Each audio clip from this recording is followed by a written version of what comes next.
चढ़ते सावन बहुराई कहे जाने चुअता पलंगी पट पट पपानी।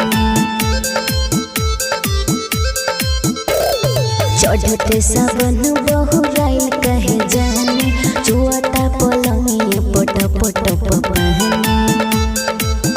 हर साल खुश लाइन तेरी बात पर सैया जी रहम करे घर के हालात बचलवा के धुआं उड़ावत रही रात भर। सैया जी रहम करे घर के हालात बचलवा के धुआं उड़ावत रही रात भर। मिक्स बाय बाबू विद्यानंद।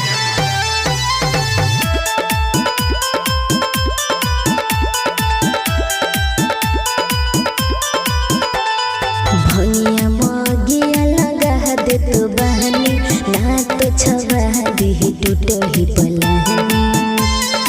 ए जी सुन अरे भैया मगिया लगा दे तो बहनी ना तो छवा दी टूट ही पलानी।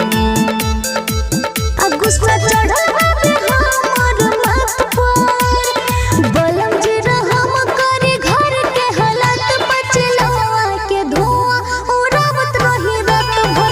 बलम जी रहम करे घर के हालात बचलवा के धुआं उड़ावत रही रात भर। मिक्स बाय बाबू विद्यानंद।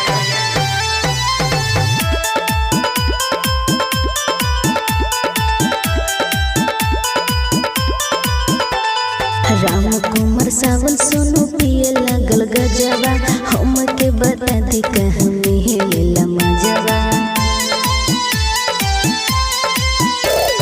बाबू विद्यानंद पिए लग गजवा हम के बता दे कहाँ मिलेला मजवा। भरोसा टूटल पिया करके जात पर स्वामी जी रहम करे घर के हालात बचलवा के धुआं उड़ावत रही रात भर। बलम जी रहम करे घर के हालात बचलवा के धुआं उड़ावत रही रात भर। Present by Vidyanand music.